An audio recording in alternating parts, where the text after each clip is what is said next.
No, seriously, thank you, Connell. But again, Connell's point is kind of my point here. You could divvy around these numbers any which way you want, especially when we talk about the 1%. That, too, is a moving figure because those earning over $250,000 get these Medicare surcharges to help pay for the president's health care laws. So it gets even more nuanced than that. But the figures are what the figures are. Gerri Willis was at those protests. She knows that the rage is not about math as much as it is about anger over people feeling slighted. Dagen McDowell here as well as Democratic strategist Richard Goodstein. Okay, Gerri, now you talk to a lot of these kids, and they are just saying, enough is enough. Now, I can understand their exasperation with college bills that are out of sight, with student loan debts that are piling up. But do they really think with a wave of a wand on the 1%, all that goes away as well? They think it's easy. They think it's simple. And they really haven't thought it through, as we saw with this young lady that you interviewed yesterday. I asked one young woman, say, how are you going to pay for that? That free tuition, we're going to pay off the $1.25 trillion in college debt. How are we going to pay for that? She shrugged. She had no idea. I mean, I think their grasp of government spending and the economy is just not there. I also want to say, don't look too hard at this because you are already paying for these college degrees as it is, because the president has a program called Pay As You Earn, where you only pay as much as you can afford. And last year, or just months ago, we found a $21 billion deficit in the student loan programs because of it. You are already paying for free college. So the wheels are already in motion for this sort of stuff. Yes. You know, Dagen, my problem is not with kids. I mean, you know, you are what you are exposed to. And I wish they were exposed to basic math or in the buildings behind with the professors. Take nothing against our educational system. Among basic requirements should be just a quick math 101. And by the way, I think many in Congress and in Washington could benefit from the same course. Well, I actually do blame what I'll call the bailout culture in this country. Keely yesterday mentioned the bank bailout. There is this sense of you bailed out the banks, but where is mine? And I think that this is growing into something much larger that might be irreversible. And it's not just the bank bailout. It's the individuals who are not making anything on their savings. It's also people expect to live in a coastal area, not insure their home, and then the government to come in and rebuild it after a major hurricane, just like that. I think that this is happening time and again, and the American people are we are lying to ourselves. It's not just young people, it's older people. You are taking more out of Medicare and Social Security than you paid in. That is the case with many Americans, and they are lying to themselves if they think it's any different. No, I think you're right. And you know, Richard, Gerri touched on something that's been sort of in our public DNA for the last 8 years now. I'll go back to the prior administration that started with the bank bailouts, completed by this president, extended to auto bailouts. So you could say that that conservative crowd that just winces at this is just as much at the looking for relief. So I worry that what that exposes kids to, that if things get rough enough, someone will back you up.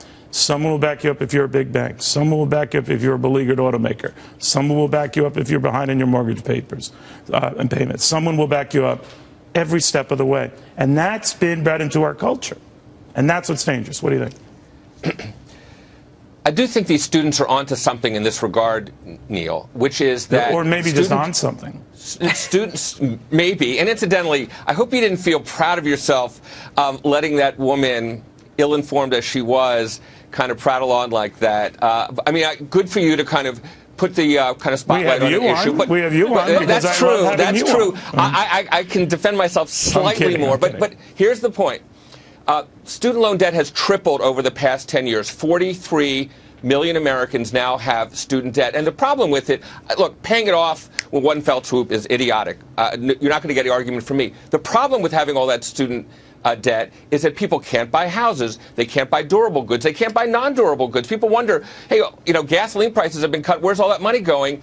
That's probably one of the places it's going, is for people paying off all this debt. So that's why some of these proposals that you've seen from, say, Hillary Clinton, to help get kids out of public universities Gerri, you're without a lot of debt. I'm shaking my head because it comes down to this. You have to do the math yourself. You have to crunch the numbers. Can I afford the debt that I'm taking on? The money that I'll make as a journalist in New York City, will it sustain $60,000 a year of tuition at NYU down the street? No, it will not, my friend. People have to be savvy. I've talked to so many college students out there, they can't even tell you what they owe.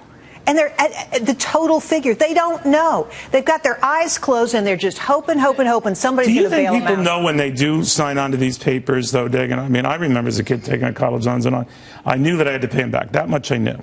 And do they actually think when they sign these on that there's no obligation eventually to repay them? I think that people go into debt to go to a school with good intentions, obviously, Absolutely. but they don't do the math of this is what I need to earn, this is what I need to earn when I get out of college, and this is how long it's going to take me to pay back this debt. I want to add something else to what Gerri was talking about, that when people... It goes back to the bailout culture of being subsidized, and then you get drunk on those subsidies. And, well, you're high on the subsidies. In recent history, the subsidies have been pulled back, and the tuition cost borne by the individual and the student has been going up because states had to choose things like, prisons and paying for Medicaid and paying for, say, kindergarten over subsidizing these educations. So you expect that subsidy to be there forever, and when it went away and you had to bear more of the cost, that's where some of this anger is coming from. Richard, this is where it should be, or the right and the left should join forces on our debt, or just our unfunded liabilities, because the payments on that are choking now about 1 out of 4 dollars going into Washington.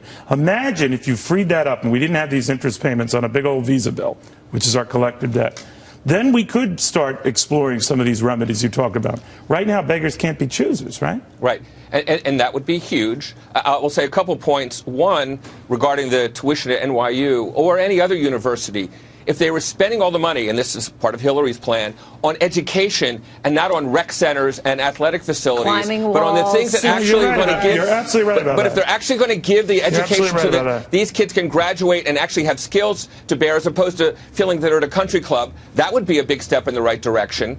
I agree with you, Neil, that, yeah, this debt is killing us. I will say one thing. The next time that you host one of these debates, do the same analysis that you just did with that woman's suggestion about taxing the 1%, at 90%. Do that with tithing as a way for taxes, or any of these other proposals. Subject that to the same scrutiny. I think you'll find the same kind of frontal attack on the debt as you did from this, frankly, idiotic proposal about 90% taxation to pay off student debt. All right. With all due respect to the Republican candidates. Tithing is a concept, I think, that started with Jesus, but I'll ask Jesus or any kind of with it. But no, you're quite right. It's an interesting debate. But thank you all very, very much. The bottom line is, on these type of issues and any issues, I mean, the money isn't there. Bottom line, that money is not there.